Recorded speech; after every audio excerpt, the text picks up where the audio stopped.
Amen. Amen. Que le Seigneur vous bénisse. Bwana apate kutubariki tena. Nous vous saluons au nom de Jésus-Christ. Tunanusamia mjina Bwana Yesu Kristo.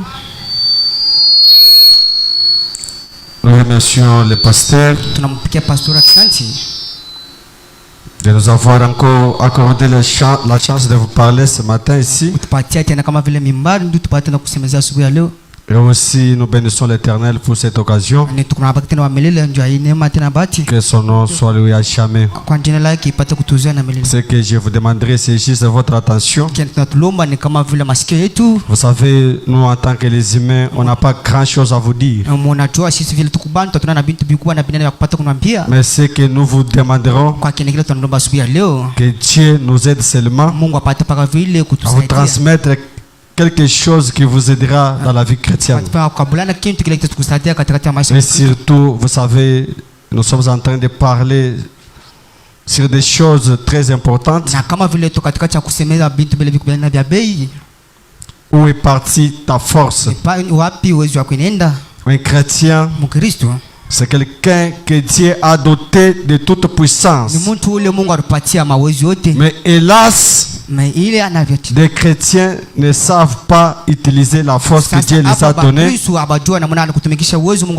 Ils ont laissé l'essentiel pour commencer à fréquenter les choses de ce monde.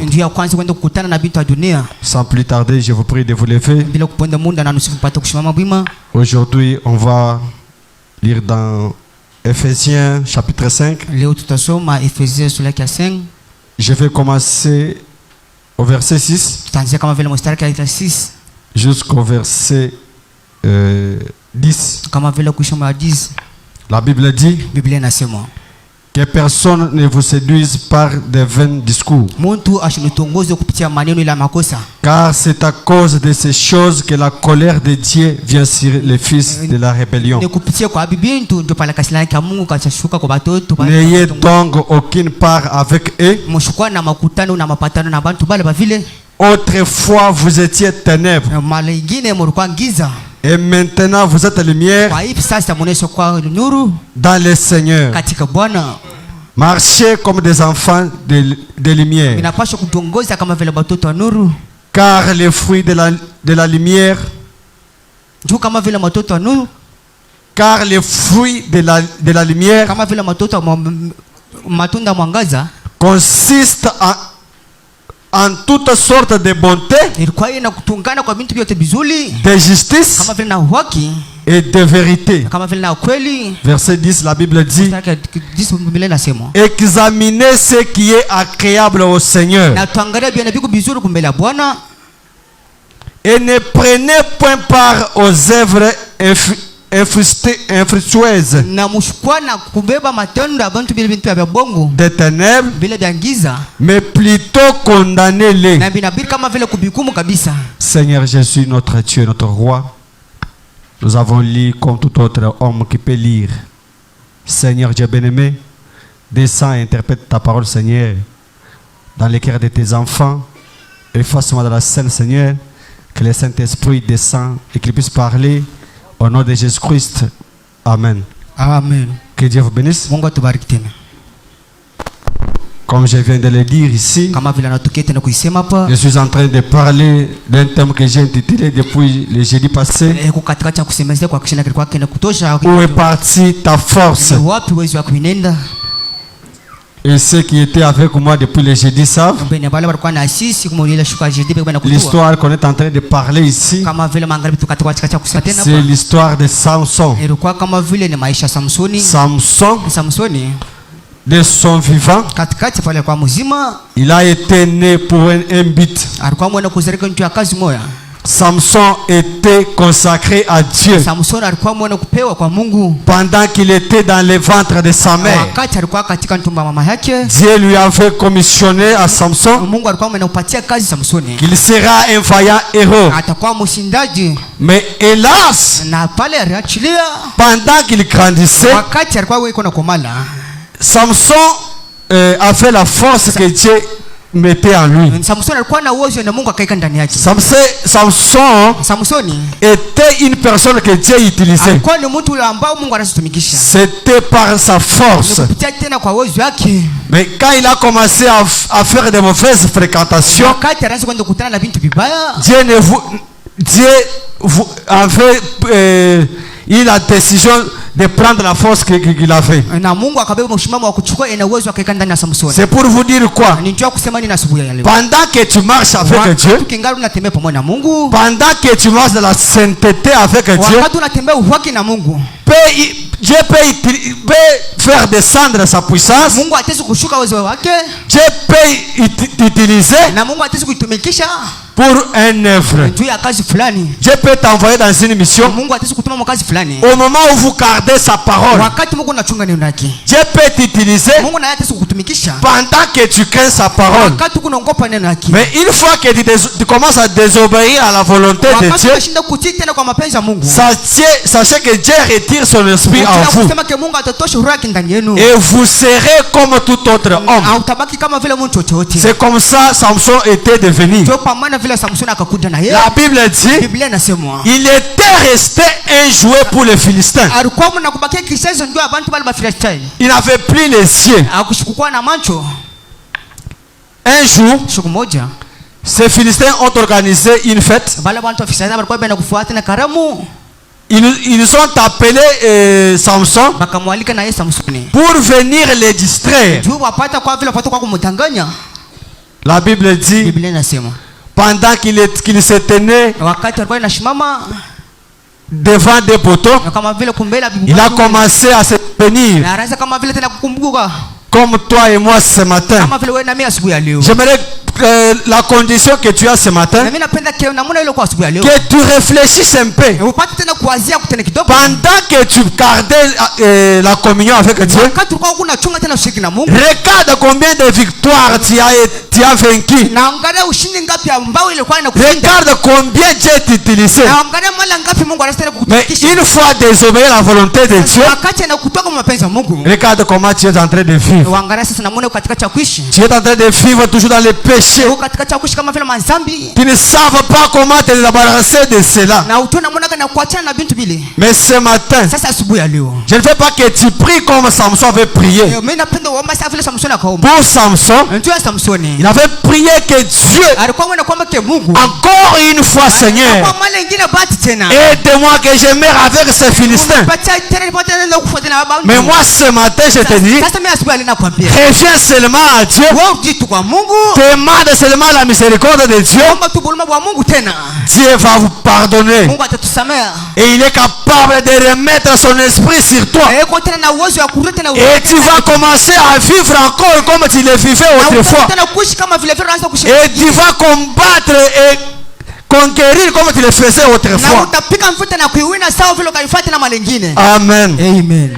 La Bible dit au verset 7, Biblia inasema mstari 7. n'ayez donc part avec eux. Ushukwana mapatano nabo. Un chrétien, Mkristo. sa demeure, Makao yake. ce n'est pas avec le monde. Kama vile mtunia kapana. Mais un chrétien Na Mkristo vit yako naishi au milieu de chrétiens. kama vile katikati ya baki subenjaki.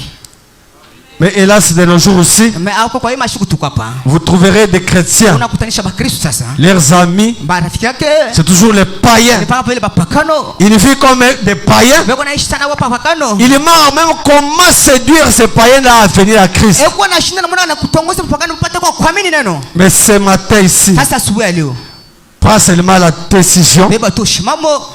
que Dieu peut t'utiliser encore Mungu ataweza tena kutumikisha tena. pour vivre comme un enfant de Dieu. Ya kuishi sawa mtoto wa Mungu. Amen. Amen. Juge 16. Jesus says.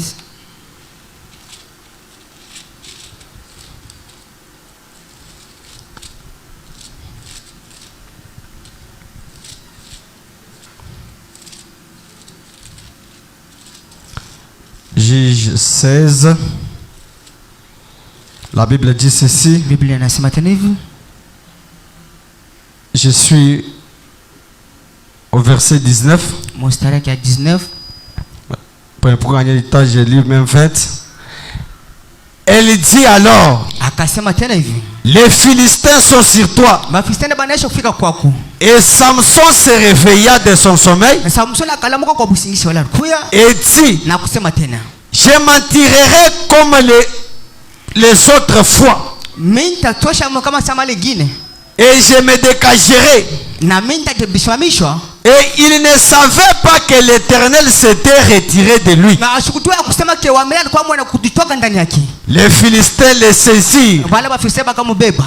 Et crevèrent ses yeux. Marukwabe na kutobola macho yake. Ils le firent descendre à Kazan. Marukwabe na kushuka naye kule. Et les lièrent des chaînes. Na kumfunga tena maminyololo. Des chaînes de reins. Ile maminyololo ile ya mguu. Il tournait les mêles dans la prison. Alikuwa mwana keuza macho yake kule kukifungwa.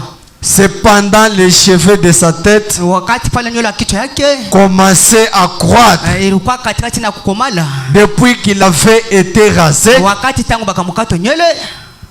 Or, Kisha les princes des Philistins ule mkubwa wa Filistini s'assemblèrent pour offrir un grand sacrifice à Dacon, alikuwa inafanana ndio apate kutoa matoleo mkubwa kule kwa Dacon. leur Dieu, Mungu wabo pour se réjouir. ndio apate kufurahi nabo. Amen. Amen. Ce temps-là, Ile wakati ile pendant que Samson, les saisiers étaient déjà crevés, wakati nywele ya Samson ilikuwa ina kukata. ces Philistins ont organisé une fête Bale ba Filistini balifuata na karamu pour dire, juu ya kusema nous l'avons terrassé ce vaillant héros, tunakuwa mwana kumupika chini huyu mshindaji mkubwa comme toi et moi. sawa na mimi. Une fois sortis de la volonté de Dieu, Mala tu kutoka mwa pa Mungu. des sorciers, Balozi les gens de ce monde batu ba modune tuko nayo. peuvent organiser de grandes manifestations Basi kutunga kama vile kingundi kikubwa na parce que karamu. les affaires, Kama vile kazi ya Mungu. c'est de séduire les enfants de Dieu. Ni pia kutongoza kwa watoto wa Mungu. Amen. Amen.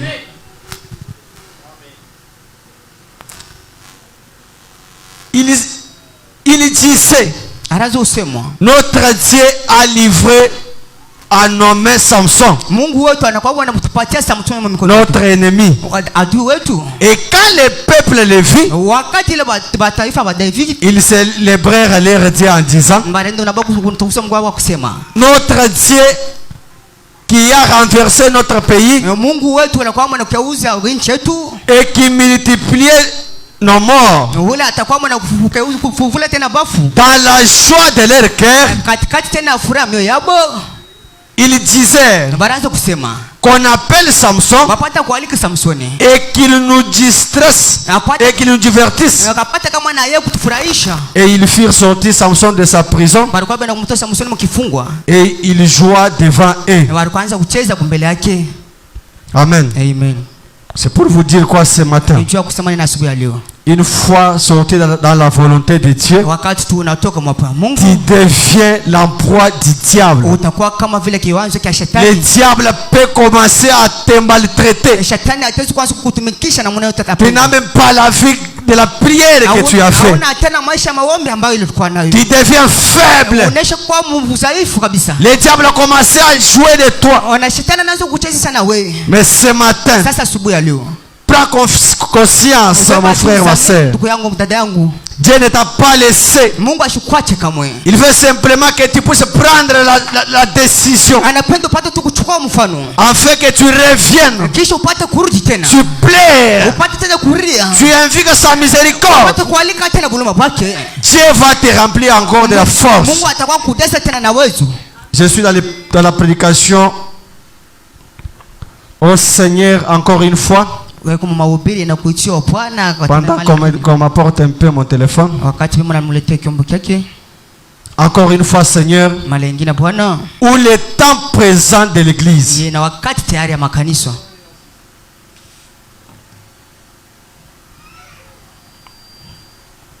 le temps présent de l'église, c'est prêché le 28 juin 1960. Amen.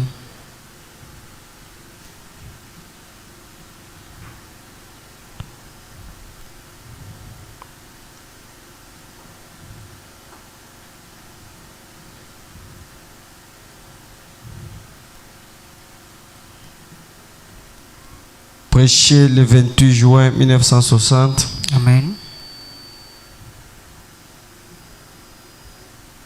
Je suis au paragraphe 53. Amen.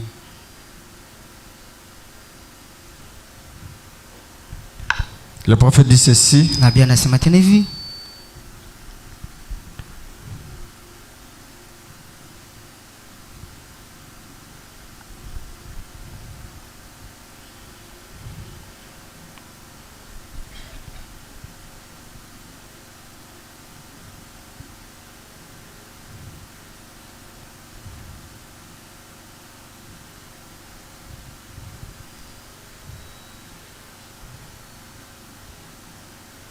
Le prophète dit ceci. Nabii anasema tena hivi.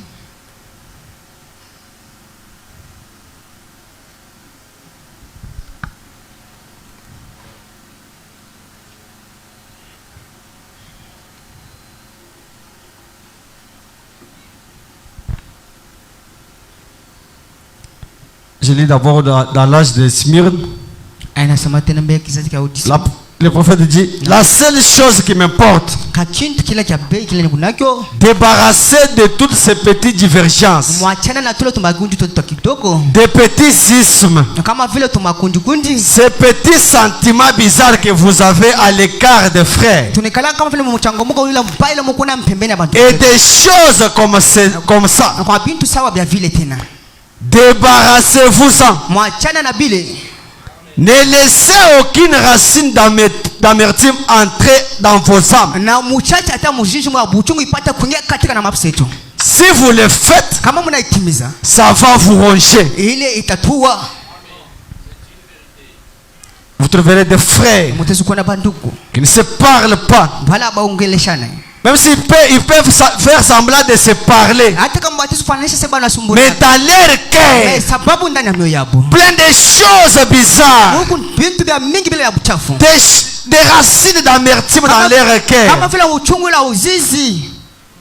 Nous devons laisser cela. Tunapaswa kuacha vile. Afin que Dieu puisse nous utiliser fortement. Juke Mungu apate kutumisha tena na nguvu zote. Nous avons besoin que cette église aille de l'avant. Tunakuwa lazima kanisa pate kuendelea. Mais c'est notre comportement qui fait tarder Dieu Zinakuwa ni mfano tu ndio na kaburi. à agir au milieu de nous. Apata kwanza kutenda tena katikati yetu. Frère Branham dit, ne laissez aucune racine d'amertume dans votre cœur et dans votre âme. Na ndani na nafsi yetu. Gardez l'amour. Binabidi kuchunga mapendo. Peu importe combien les gens vous haïssent, Hata kama pingapi bantu batasi kutuchukia. aimez-les quand même. Mwemu wapende kama vile vile. L'église dit amen. Kanisa muchika amen. C'est ça la parole. Ndio vile iko neno. Pendant que quelqu'un te haïsse, Wakati mtu mwingine kwa kuchukia. moi en tant que chrétien, Na vile mimi niko Mkristo. je veux toujours l'aimer. Mimi nitaendelea kwa vile nakumpenda. C'est mon frère. Yeye ni ndugu yangu Mkristo. C'est ma sœur. Dada yangu Mkristo tena. Ce qui nous unit, Kile kitu kinatuunganisha. c'est l'amour. Ni paka vile C'est l'amour. ni mapendo.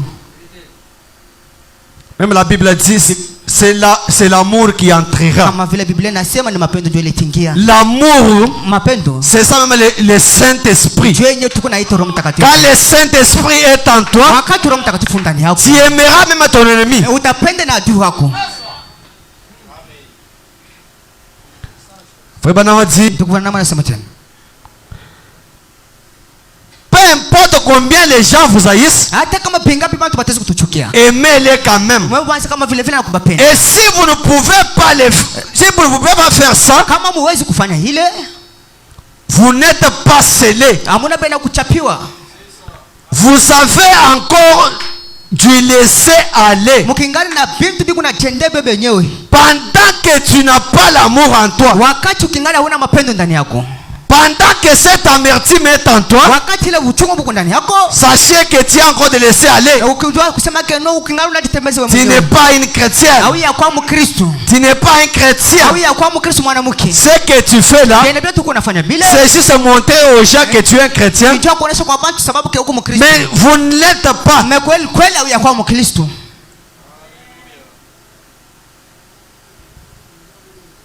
Même si ça vous fait mal, Hata kama mimi nafamba. c'est la vérité. Ile ni ukweli.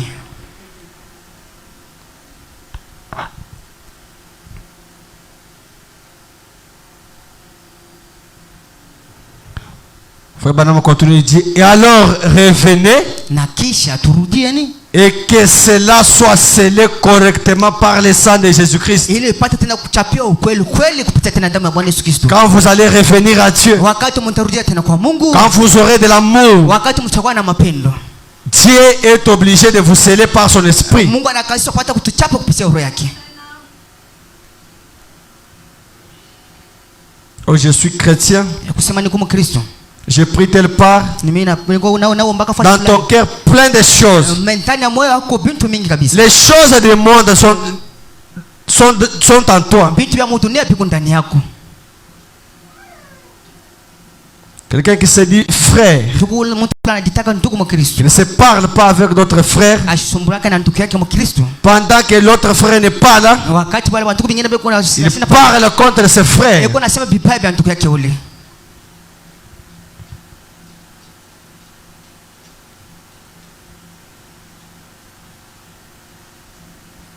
Nous devons avoir l'esprit de Christ en nous. Votre vie est-elle digne de l'évangile? Paragraphe 75, le prophète dit, qu'est-ce qu'ils ont fait? Ils ont Nazariens, ainsi de suite. Ils construisent une petite bannière là autour qui s'appelle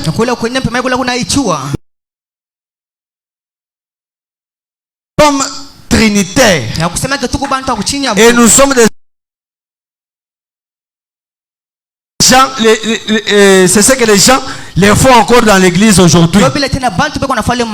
Vous trouverez dans une église où il y a des ismes et coutumes. Il y a une partie de ces frères-là qui parlent contre d'autres frères. Des sœurs aussi de ce côté-là, ils ont leurs ismes.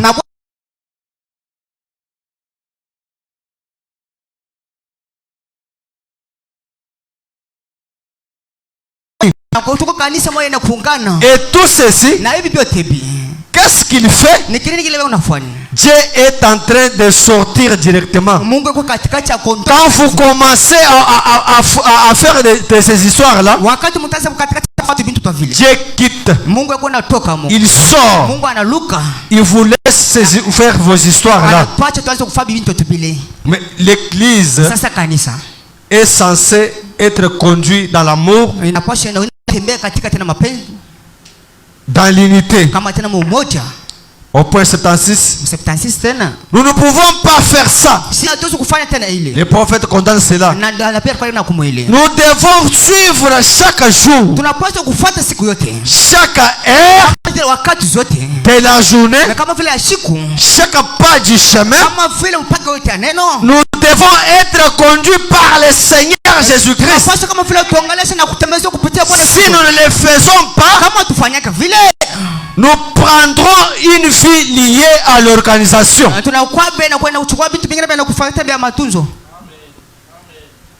Nous devons être conduits à chaque jour, chaque heure, unis dans l'amour.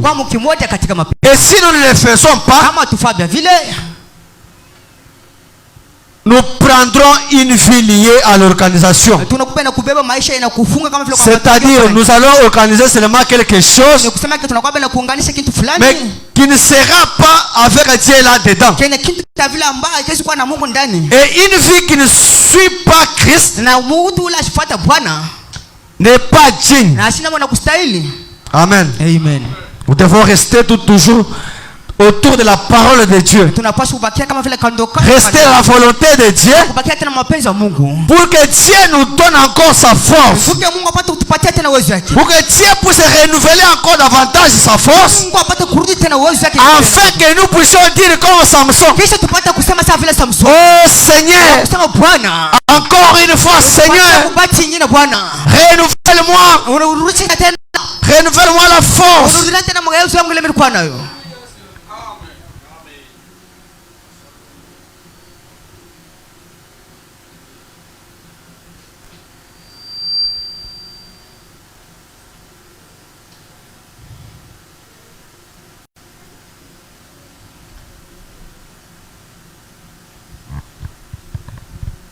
Écoutez ceci. Musikie tena hivi.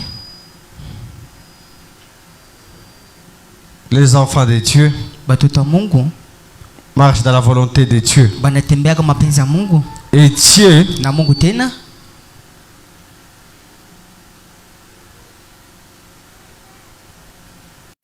est capable anakuwa na uwezo de nous utiliser encore apate tena kwa kututumikisha tena comme il nous utilisait auparavant. kama vile sawa anazotumikisha wakati ya kwanza.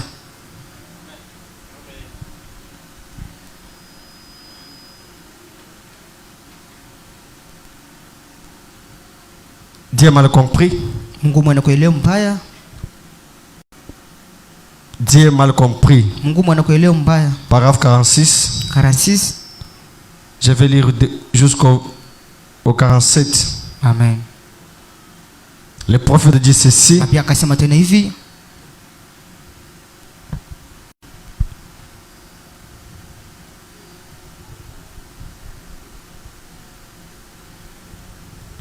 Frère Branham dit, eh bien, ni mzuri tena.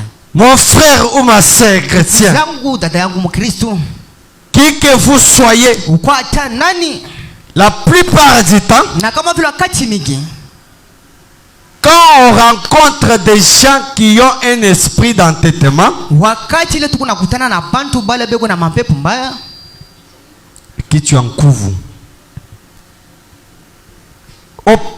auparavant, la plupart du temps, quand on rencontre des gens qui ont un esprit d'entêtement, c'est habituellement un complexe. Quand vous voyez un chrétien avec un esprit d'entêtement, donc il y a quelque chose qui ne va pas chez cet homme. Frère Branham dit, c'est habituellement un complexe qui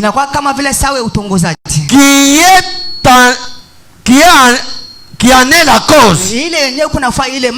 Soit qu'on l'ait hérité d'une mère, d'un père, d'un oncle, d'une tante, des chrétiens. Têtu. On parle de la parole. Il ne comprend pas. Les pasteurs parlent. Les chrétiens têtus. Comprenez seulement peut-être son esprit là. Il a hérité ça. Peut-être pas son oncle. Ou bien pas son père. Mais il faut devenir en Christ. On n'a pas les liens avec nos familles. Les liens qui nous unissent, c'est de Christ. Nous sommes unis par le sang de Jésus-Christ. Mais quelqu'un qui se dit sœur, quelqu'un qui se dit frère, avec cet esprit de l'entêtement, cela ne vient pas de Dieu. Donc ça vient quelque part.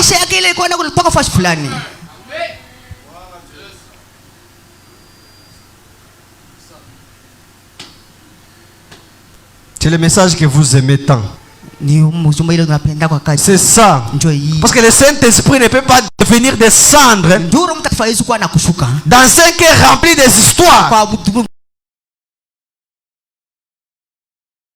Comment le Saint-Esprit peut descendre à lui? Comment Dieu peut t'utiliser? Dieu t'a donné un don. Pour s'abandonner à Dieu, tu fais semblant. Mais tu veux que Dieu puisse t'utiliser. Jamais.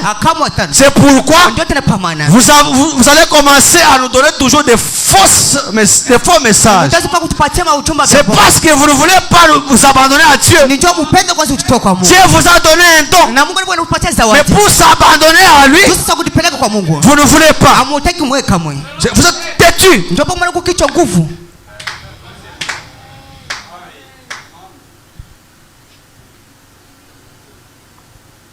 Et je continue avec la lecture. Frère Branham dit, ou de quelqu'un comme cela, Et si vous rencontrez le cours de votre vie, na kama mnaangalia katikati ya maisha yenu mnatembea. Or j'ai découvert ceci par expérience. Niko kwa mwana kutazama kupitia tena. Frère Branham a découvert ceci par expérience. Ndugu Branham kaona kupitia tena. Quand il a vu des femmes et des hommes de Dieu qui se disaient des hommes de Dieu têtus. Wakati anaanza kuona mwanamke na wanaume bali wanaanza kujita sema watumishi wa Mungu na vichwa nguvu. Il a dit, j'ai vu ça sous le discernement. Parce que j'ai rencontré ces esprits. Et alors, en remontant à l'origine de la manifestation de cet esprit, par le discernement, j'ai découvert qu'il y avait un grand-père qui avait une grand-mère, qui avait quelqu'un,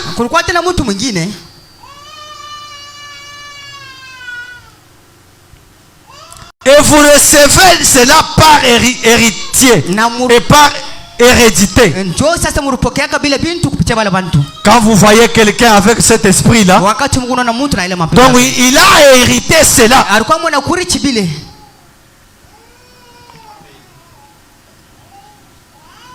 Nous les enfants de Dieu, l'esprit qui devrait nous diriger, ça devrait être l'esprit de Christ.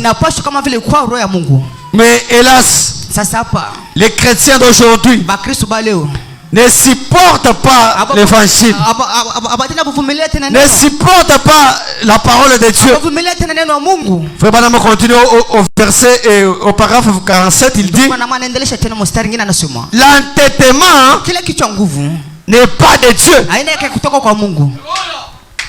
Vous devez dire amen. L'esprit qui vous anime là, cet entêtement là ne vient pas de Dieu, c'est du diable.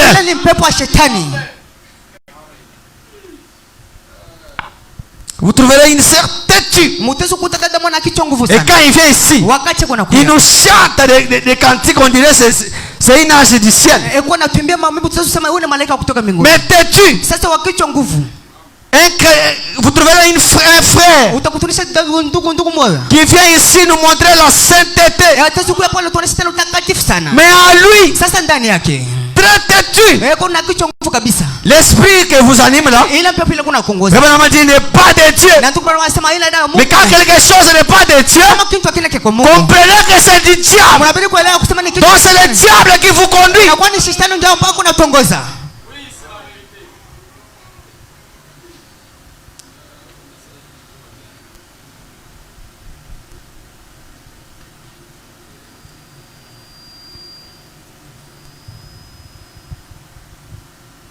Moi, Dieu m'inspire aussi autrement.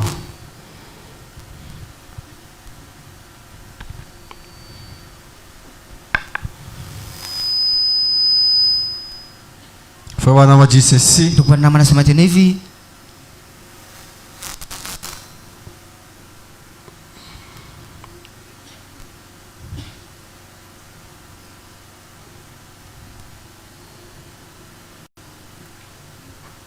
Il dit, vous êtes un chrétien.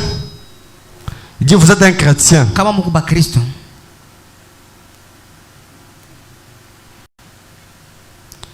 Il dit, l'entêtement n'est pas de Dieu. Et maintenant, la seule façon de vous défaire de cela, c'est que vous devez avoir la foi pour surmonter cela. Si vous n'avez pas la foi de croire à la parole, vous n'allez pas surmonter cet esprit-là. Mais pour que vous puissiez surmonter cet esprit, vous devez d'abord croire à la parole. Mais si vous voyez un homme qui parle, et si dans ton cœur là, tu penses que c'est l'homme qui est en train de parler, peut-être là vous êtes en train de dire qu'il est en train de me parler à moi. Moi, je ne connais pas comment vous êtes en train de vivre chez vous. Yashijua namuona kana tunaisha kwa manyumba yetu. Parce que souvent, je n'ai pas l'habitude de marcher dans des maisons de chants. Kama vile nikashikalaka na lazima ya Mais ce que je vous lis ici, kwa bene kuna tuambia hapa. c'est Dieu qui m'a révélé cela de vous dire. Ni Mungu ndiye anamuonesha bila pata kutuambia.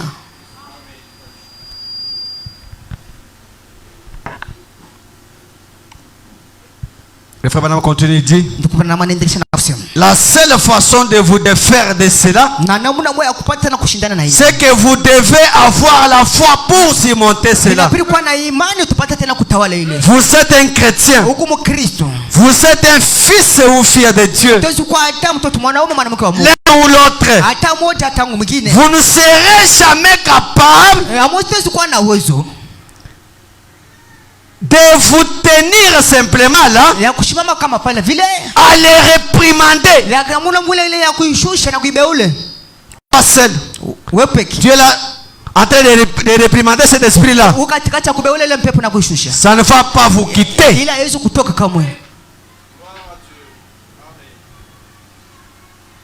Frère dit, c'est comme agacer un serpent à sonnette. Il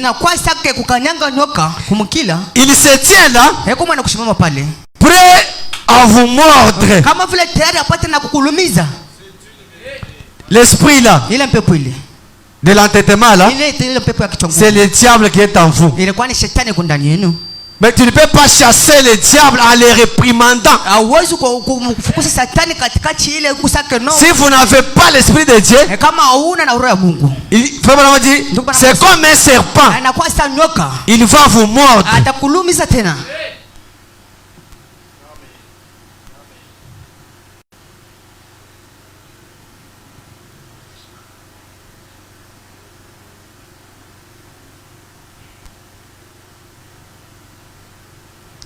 Il se tient là prêt à vous mordre. Si vous l'ignorez tout, si vous l'ignorez tout simplement, et vous en éloignez, il ne peut pas vous faire le mal. Au paragraphe 42, le prophète dit, alors, si vous sentez que vous avez un esprit d'entêtement, déposez la chose sur l'autel. Amen. Vous ne pouvez pas rester là, chez vous là, en train de réprimander cet esprit. Ça ne va pas vous quitter. Ça va vous mordre. C'est-à-dire ça va vous tuer cet esprit.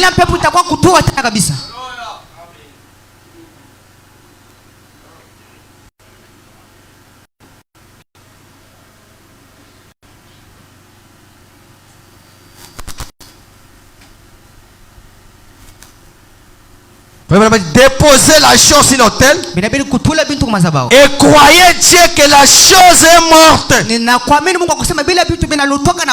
que vous l'aurez plus jamais. Une fois que tu viens à l'autel, tu implores la miséricorde de Dieu. Croyez comme si la chose est morte. Continuez à vivre comme des chrétiens.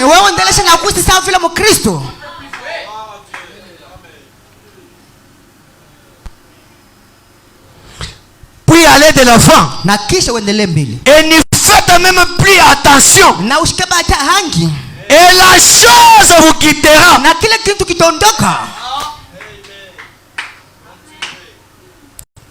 Venez à l'autel. Priez. Promettez à Dieu et demandez pardon. La chose va vous quitter.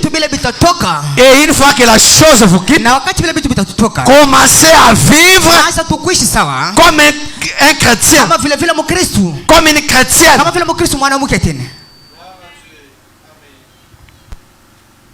On ne peut pas venir ici implorer, plairer à Dieu. Mais tant que nous avons des choses qui nous traînent encore, qui traînent encore l'avancement de cette église.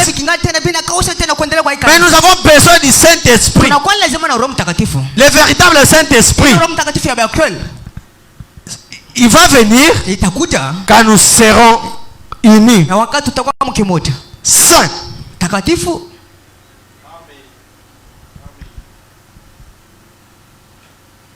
Le Saint-Esprit ne peut pas venir entrer dans une fosse sceptique. Roho Mtakatifu hawezi kwa kuingia mkimbotela, hapana. Moi je ne le crois pas. Yashamini ile.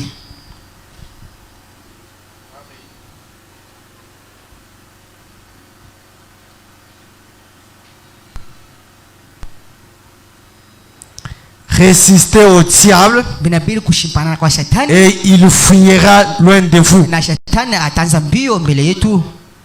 Ça veut dire Ni kusema s'en aller rapidement. vitenda haraka haraka.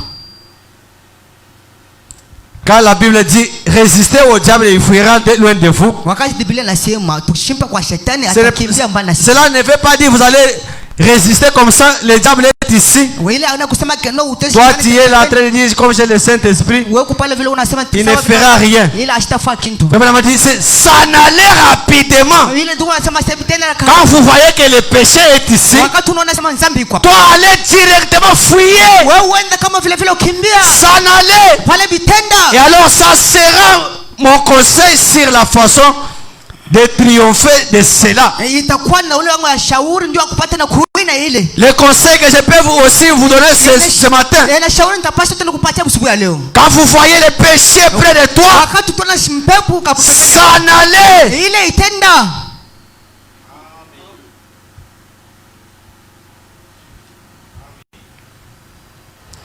Nous triomphons le diable Tukuna wenda shetani par la foi. kupitia imani. C'est ainsi que nous triomphons de tout mal. Ndio kwa maana tunawinaga mabubaya yote Par la foi. kupitia paka imani. Amen. Amen. Vous devez prendre l'esprit qui vous anime, Tunapaswa kubeba mpepo ile na tushukua venir avec ça na kwa na ile nayo à l'autel. kwa na kumazabao sasa hivi Plairer à Dieu. na kulilia tena Mungu. Dieu. Mais voici. Mi huyu Tu sais que je suis ton serviteur. kumwana kutoka kusema kende kumtumishi wako. Tu sais que je dis être chrétien. Urogo sende kumtumishi. Ôte de moi cet esprit. Unatosha kundani yangu ima pepo. Afin que tu puisses m'utiliser. Kisha upate kwanza kunitumikisha tena. Comme tu le faisais autrefois. Kwa vile unaanza kutumikisha tu kwanza.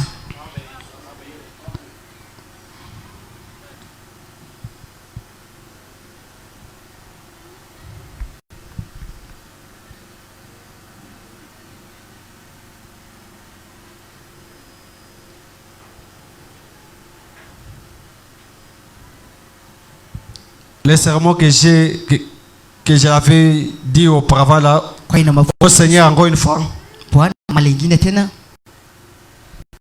Écoutez ceci.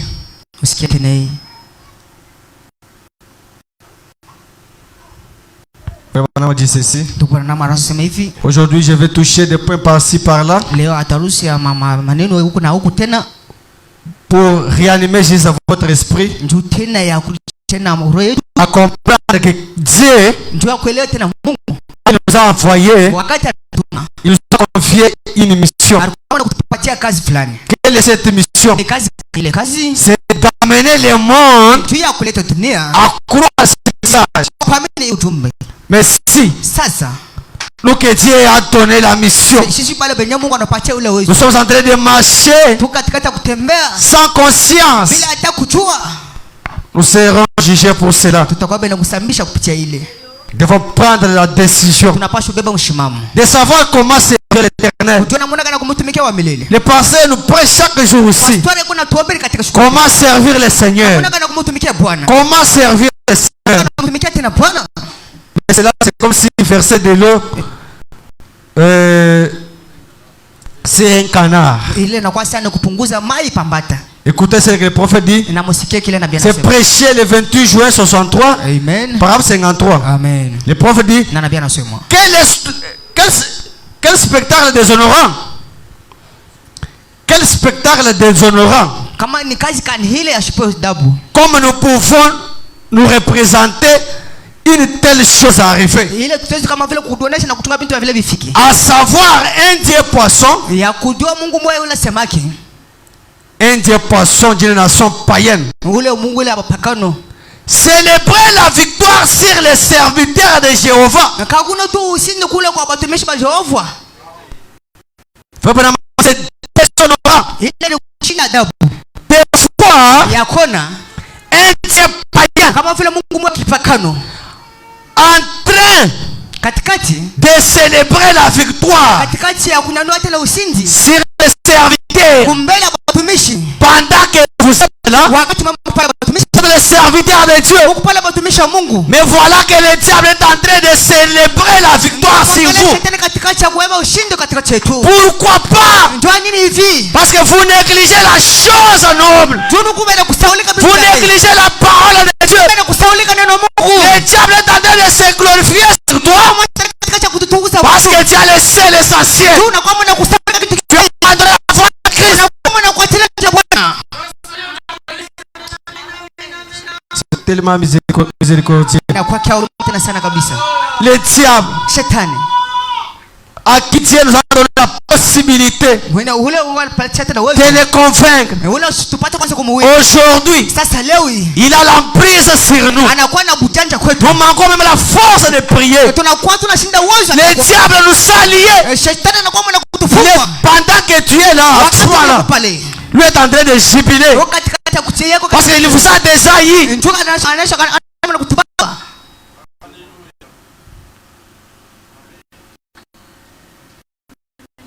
Frère dit, tout cela c'est à cause d'un homme qui a manqué d'observer les choses qui lui avaient été prescrites par des fers. Le diable a pris la prise sur nous. C'est à cause de nous. Parce que nous avons oublié la chose que Dieu nous avait donnée. Nous avons abandonné la mission. La mission noble que Dieu nous avait donnée. Nous avons abandonné cela. C'est pourquoi le diable a dominé sur l'église. L'église a laissé l'essentiel. Il a commencé à s'organiser, à se fabriquer des systèmes.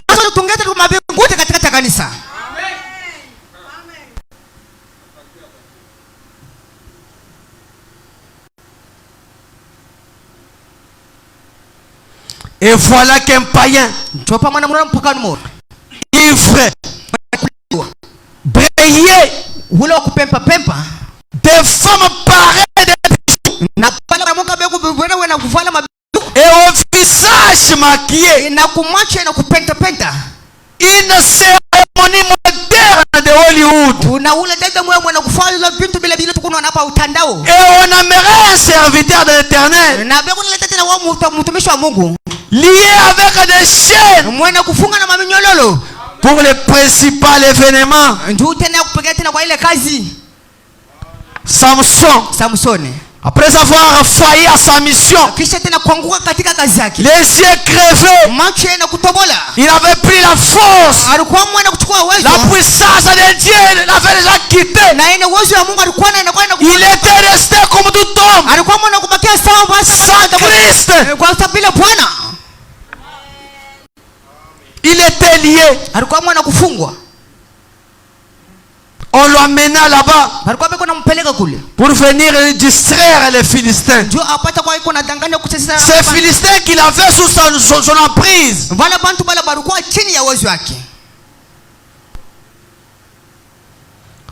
Paragraphe 53, le prophète dit, le jeune homme a dit entraîner cette grande masse de chair humaine qui venait en titibant, les deux yeux crevés, les cheveux pendus dans son dos, attachés, liés, pour devenir une bande d'incrédules, pour divertir une bande d'incrédules, ivre, un enfant de Dieu qui est là, sa force, et qui devient les jouets pour le diable. C'est parce que que tu as manqué les buts. Ndio kama vile unakuwa unakupotesha. Parce que tu as fait des mauvaises fréquentations. Ndio ulikuwa unakufanya matembezi ile ya mabovu. C'est pourquoi le diable t'a eu. Ndio kwa maana shetani kama anakukubamba. Il t'a lié. Anakuwa anakukufunga tena. Tu n'as plus la force que tu avais autrefois. Tena na uwezo sababu ulikuwa na mali nyingine. Mais que ce matin, ndio kwa maana busubuhi bwana. que Dieu nous vienne en aide. Mungu apate tena kwa usada wetu. Afin que nous puissions dire comme Samson. Tupate kusema sasa Samson. Oh Seigneur, sema Bwana, encore une fois. acha kwa tawa nyingine.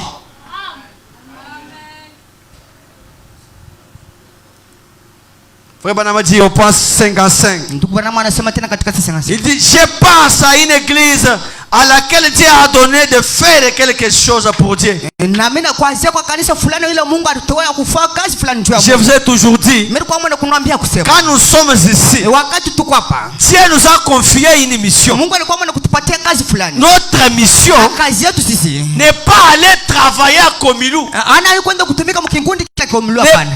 Tout cela c'est bien. Est obligé de vous donner cela pour ne pas vous donner. Mais votre mission c'est d'amener le monde à venir à Christ. Dieu est souverain. Il est souverain.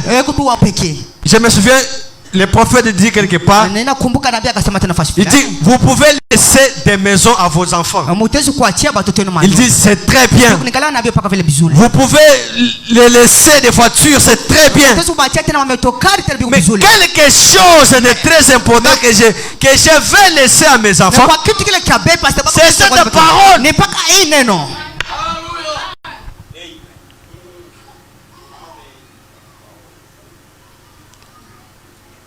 Tout vont disparaître.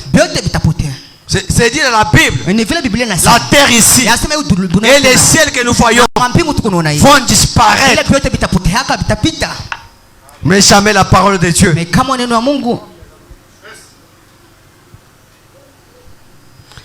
je pense à une église à laquelle Dieu a ordonné de faire quelque chose pour Dieu. Et elle a laissé l'ennemi aveugler ses yeux.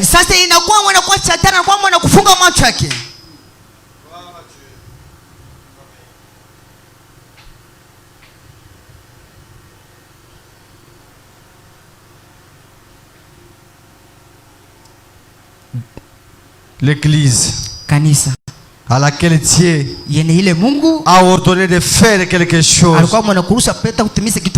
il a laissé l'ennemi l'aveugler avec ces choses de ce monde, avec ces plaisirs de ce monde. Vous trouverez quelqu'un qui se dit chrétien, il fait vivre comme le reste du monde, pendant que dans cette parole il y a tout ce que nous avons besoin.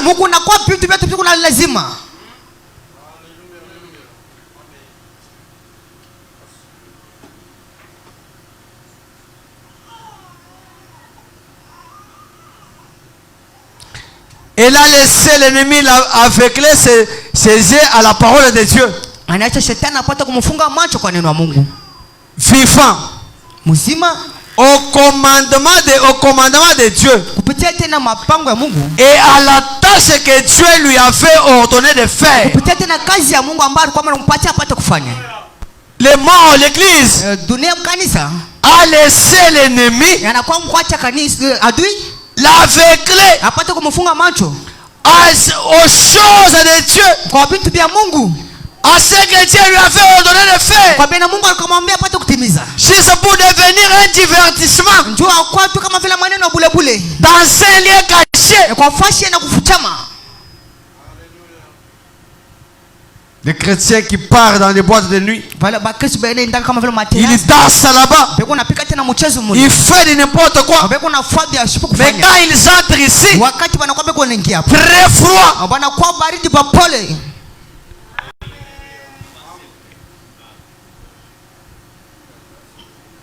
Cette église est une église de Dieu vivant.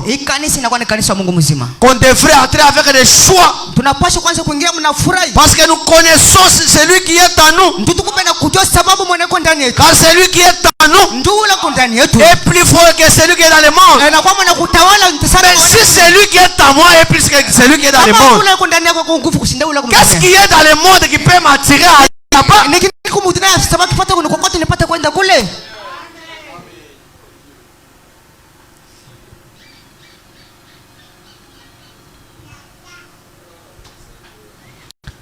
Si c'est pour devenir un divertissement, dans un lieu caché pour les femmes ivres et au visage maquillé, paré de bijoux, pourtant et portant des culottes, et il y a des cheveux coupés, vous trouverez un chrétien, un frère à message apporté par des femmes paré de bijoux, des femmes ivres, des femmes maquillées, portant des culottes, un frère de ce genre de filles. On t'a fou.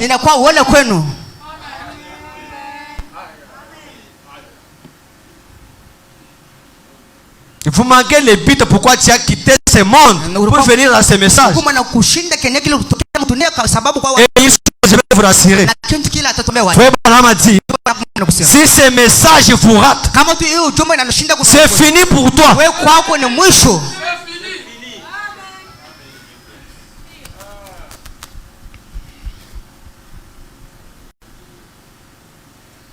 Et pour les hommes du monde, une église qui devait briller avec la puissance et la force du Seigneur. Quelle honte!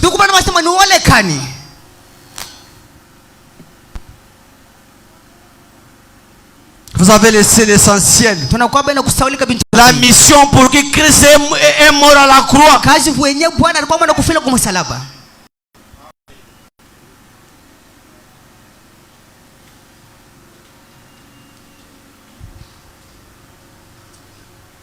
Nous sommes des chrétiens.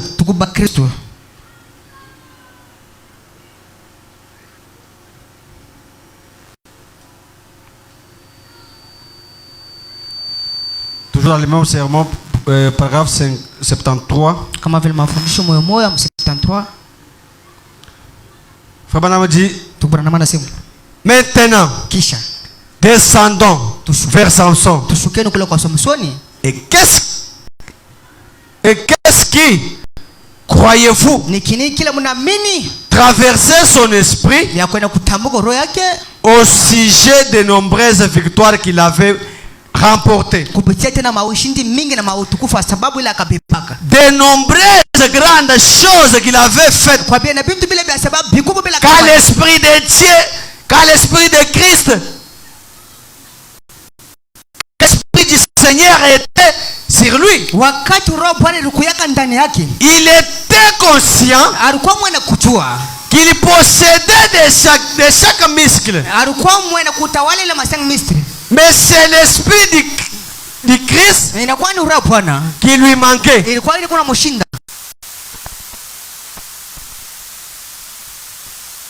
Samson, il était là en train de méditer.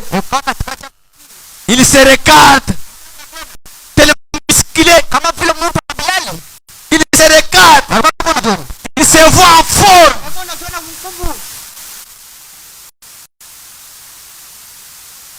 Mais il lui manquait quelque chose.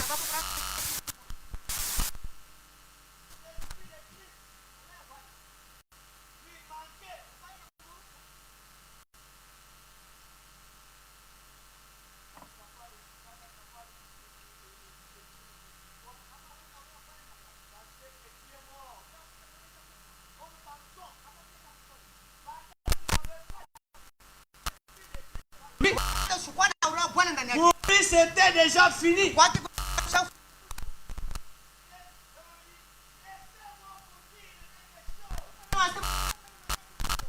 Église.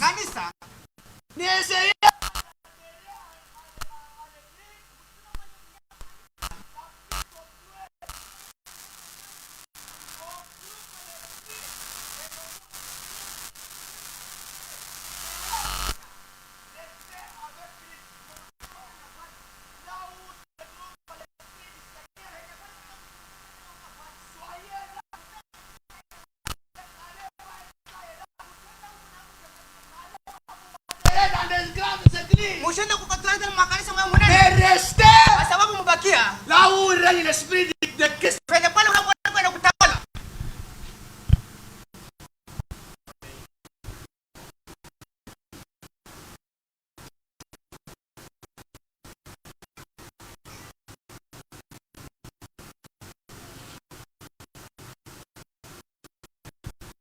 Et alors, Kisha Samson a dû penser des grandes victoires que Dieu lui avait données.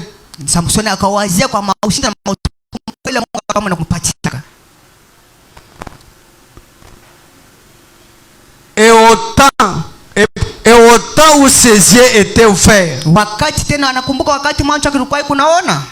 Samson commençait à réfléchir, Samson anaanza kuwaza à regarder de victoire en victoire. na kuangalia tena mwili mbiote alikuwa mwana kushinda na Combien il avait terrassé les lions. vingapi alikuwa mwana kupika simba.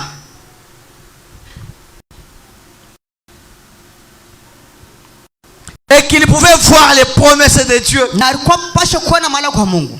Mais maintenant, depuis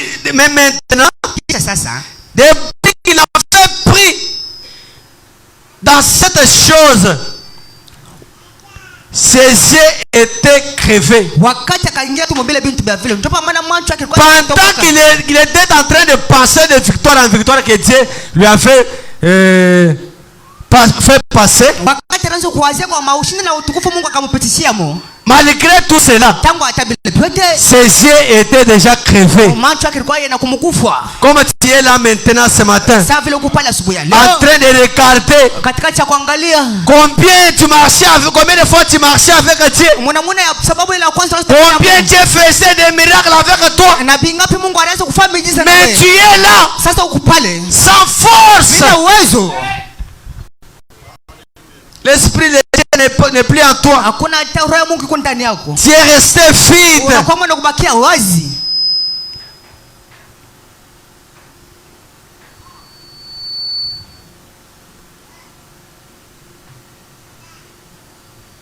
Frère Branham a dit, dans des champs, aujourd'hui, sont pris dans des illusions mentales. Il ne passe jamais à sonner les Écritures et à voir si c'est juste ou pas. Vous n'êtes pas là pour sonner les Écritures. Des chrétiens qui marrent la Bible. Cette Bible est la parole de Dieu.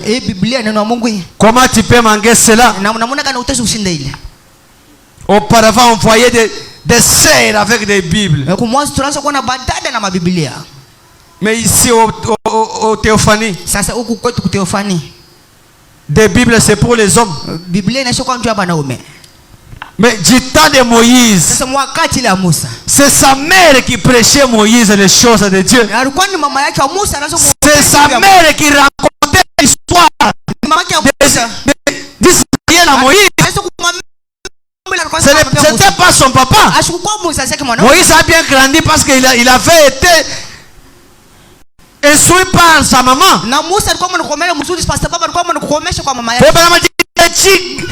Que dire de ce président américain? Il a conquis. Il était célèbre parce qu'il a été élevé par une bonne mère. Mais des sœurs de cette Théophanie,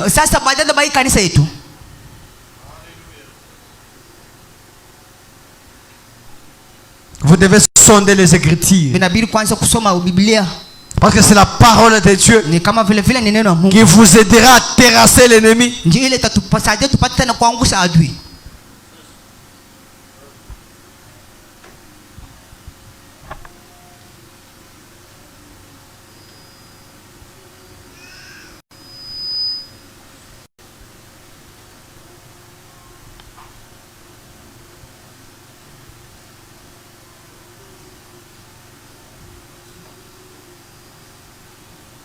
Je voulais aussi relire cette écriture ici. Je crois on l'avait déjà lu le vendredi. Votre vie est-elle digne de l'évangile? C'est prêché le 30 juin 63. Amen. Je vais commencer peut-être au verset.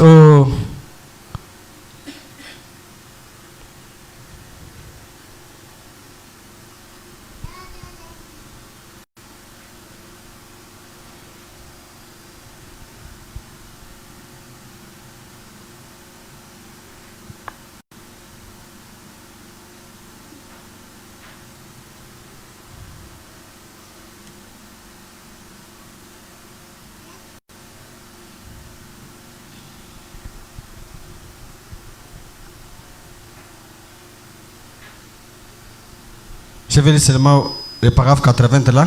Amen. Et maintenant, et là sont arrivés au point. L'autre soir, j'ai prêché quelque part sur les femmes qui doivent obéir à leur mari. Obéir. Il se pose d'abord la question. Obéir. Il dit ah oui. Ça fait longtemps que ça ne fait plus partie du rituel du mariage.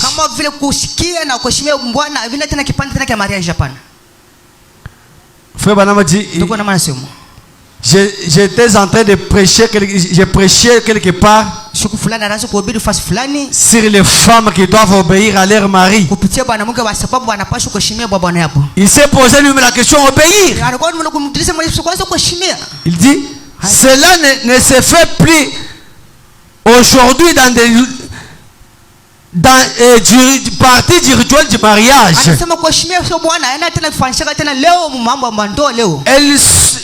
Elles ne faut surtout pas faire ça. Des femmes, ils n'obéissent plus. On dit, non monsieur, elles vivent en Amérique.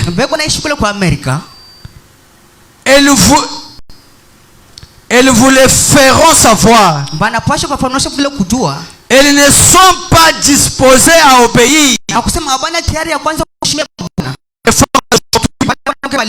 Vraiment, on parle ici de l'Amérique, mais moi je parle de Théophanie. Ces sœurs ne sont pas disposées à obéir. Mais aussi longtemps que vous ne le faites pas, n'essayez jamais de vous appeler une chrétienne. Les sœurs devraient dire Amen. Mais parce qu'ils ont l'esprit de l'entêtement, désobéissant, c'est pourquoi vous les voyez, ils ne disent pas Amen à la parole. Vous devez prier à Dieu que Dieu puisse ôter l'entêtement et la désobéissance. Si vous n'obéissez pas à vos maris, mais comment de la parole de Dieu?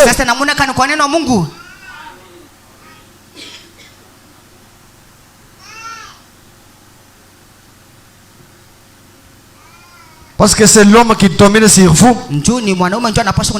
Comme Christ domine aussi sur l'homme.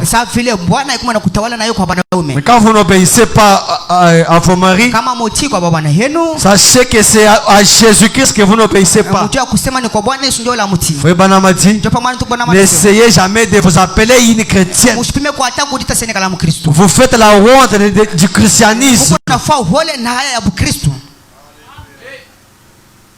C'est parce que vous n'êtes pas in. Ne vous appelez pas chrétien parce que vous n'êtes pas in. Vraiment dit, peu importe ce que vous dansiez et que vous parliez à l'âme, si vous n'obéissez pas à vos maris, vous êtes en dehors de la volonté de Dieu.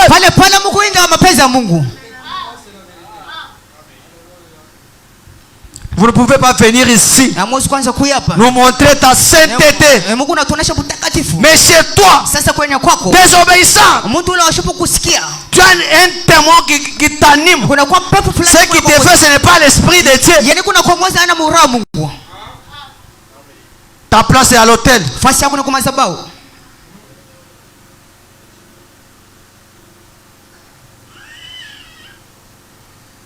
Toujours dans les mêmes sermons, les prophètes au paragraphe 79, les femmes devraient fixer les regards sur Jésus-Christ. Vous deviez fixer les yeux sur Sarah et les autres dans l'Ancien Testament. Qu'est-ce que c'est? Qui était Sarah dans la Bible? Quel a été le comportement de Sarah vis-à-vis de son mari Abraham?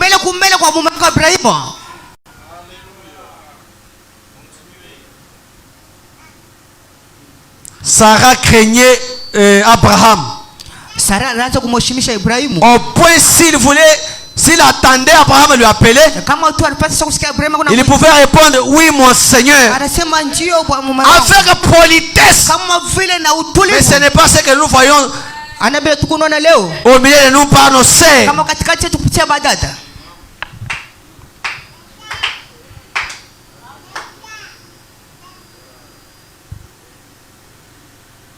Je crois que cette église, avec ce genre de prédication, nous aurons l'église des saints et non des hypocrites.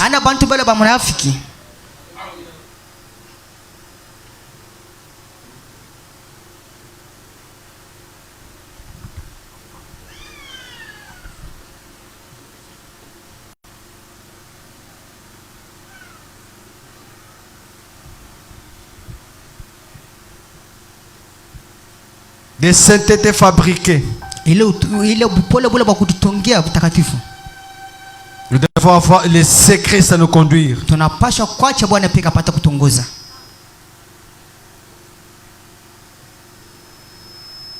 Écoutez sa voix. Prêcher le 5 octobre 58. Amen. Le prophète dit ceci. Et maintenant, sa petite voix, écoutez sa petite voix tranquille. Vous tous qui faites profession d'être chrétien, tranquillisez-vous devant lui. Ne laissez pas la lessive vous faire obstacle. Vous êtes là. Le pasteur a insisté plusieurs fois du haut de la chair pour la place dans cette église. Les sœurs n'écoutent rien. Mais sachez, quand le pasteur est du haut de la chair, le prophète dit il est l'ange pour cette église. Donc quand vous n'obéissez pas au pasteur, comprenez que c'est à Dieu.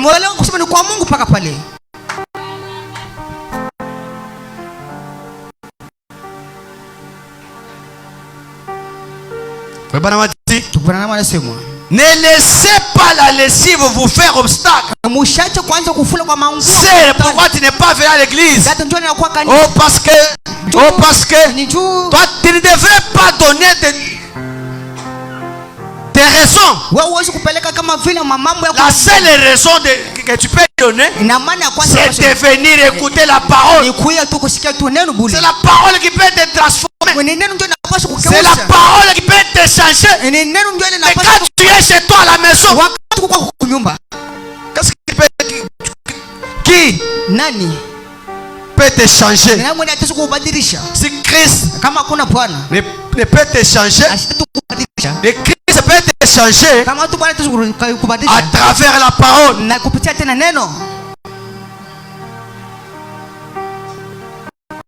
Ne laissez pas les travaux vous faire obstacle.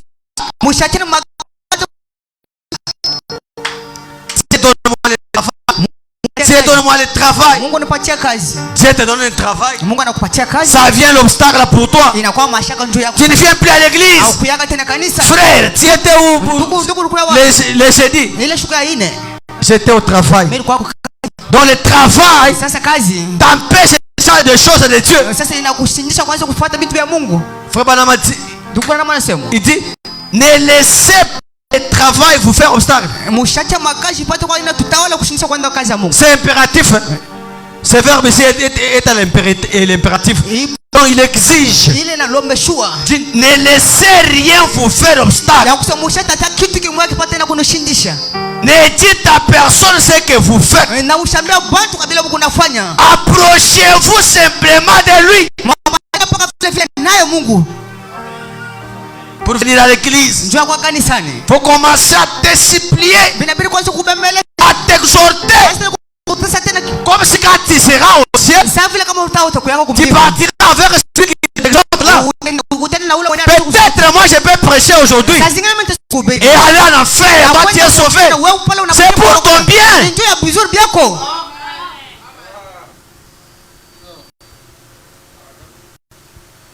Paragraphe 30.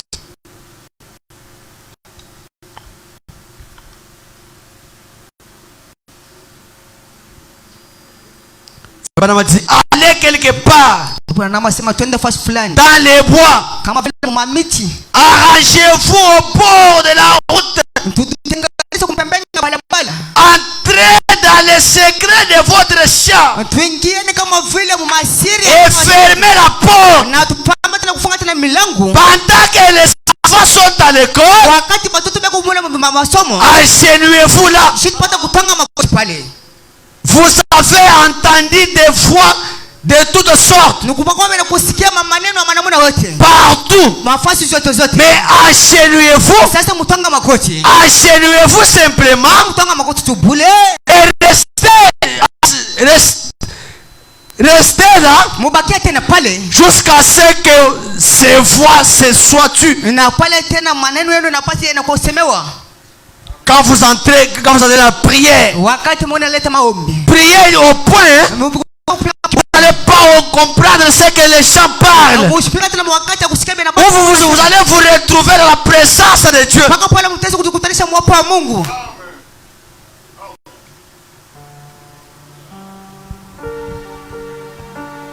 Il sert toujours des raisons. Des raisons et des raisons.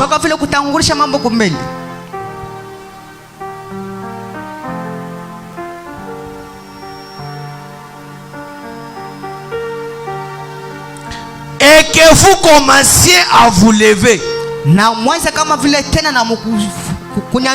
Frère Branham a dit, ça vous changera. Ça vous transformera. Comme ça transformer les petits Samuel. Ça produira un effet sur vous.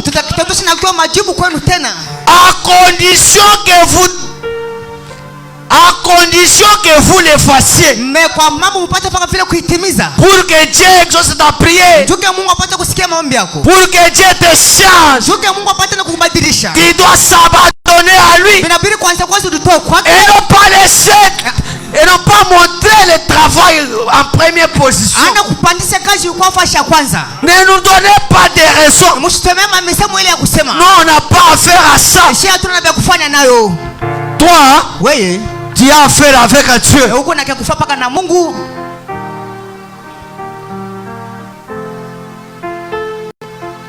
Quand Dieu nous a donné ces moments, c'est pour vous parler de la vérité de la parole.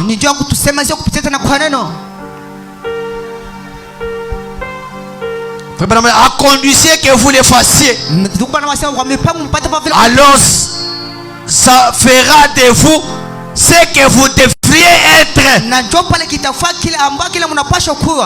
Ça fera de vous ce genre de chrétiens que vous devriez être.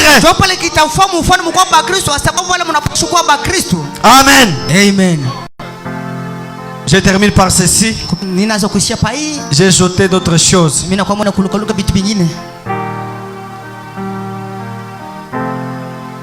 à Kadesh Barnea. À Kadesh Barnea, prêché le 27 mai 56. Amen. Au point 62. Amen. Le prophète dit, vous devez prendre une décision.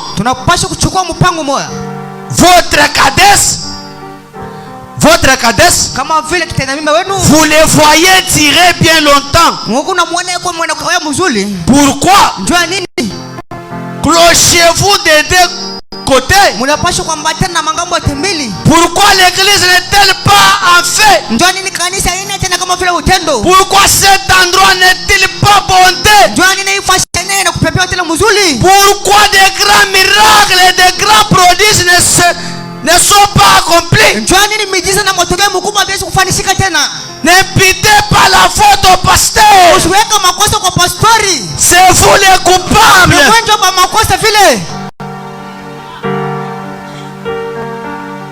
Donc pourquoi le feu n'est plus au milieu de nous? Pourquoi Dieu ne fait plus de miracles? N'imputez pas la faute au pasteur. C'est vous qui êtes coupables.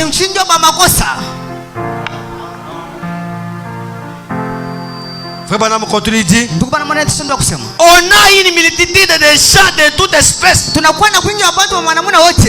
tire d'un côté et l'autre de l'autre côté.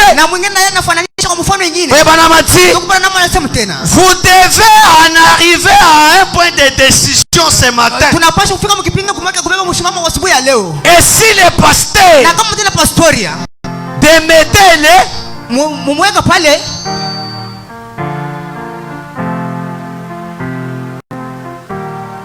excusez-moi, le prophète dit ceci. Si c'est le pasteur, démettez-le. Faites-le partir. Et mettez quelqu'un d'autre à sa place. Si c'est un diacre, faites-le partir du comité. Et mettez quelqu'un à sa place pour remplacer. Qu'allez-vous faire? Dieu vous a confié cette responsabilité. Voilà. Et chacun de nous devra rendre compte de ses péchés et répondre au jour du jugement. Mon frère, ma soeur, vous avez entendu la parole ce matin. Si vous rejetez cela, vous allez répondre au jour du jugement. Je vous prie de vous mettre debout, s'il vous plaît. Le moment est maintenant de prendre une décision. De prendre une décision. Des fois, combien de victoires tu avais vaincu avec Dieu? Depuis que tu as quitté la présence de Dieu, depuis que tu as quitté la volonté parfaite de Dieu, regarde ta vie. Regarde comment tu es en train de mener des défis. Tu es devenu faible. Tu n'as pas eu de prière. Mais ce matin, Dieu te dit, reviens, prends la décision. Tu te comme Samson. Oh Dieu, encore une fois Seigneur, donne-moi la force, donne-moi la capacité de terrasser ce démon. Pendant qu'on nous entend un cantique, nous allons réfléchir sur nos voix. Que Dieu bénisse sa parole.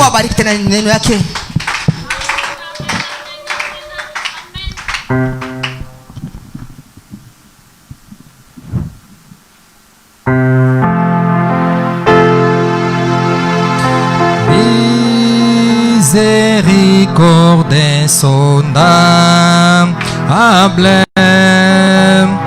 te peut-il tout pardonner?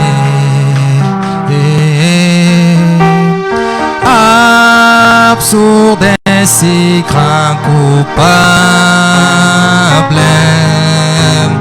et mes péchés oubliés, Jésus, je viens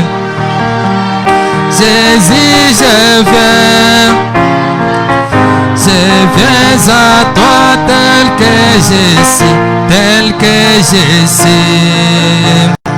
Oui, mon Seigneur Jésus, je viens, Jésus, je viens à toi, je viens à toi tel que je suis. Prends-moi.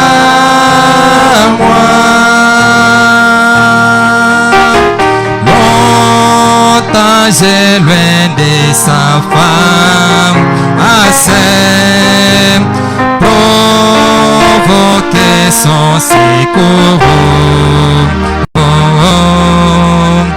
Fermez mon cœur à sa grâce, blessez les siens devant tout. Jésus, je viens.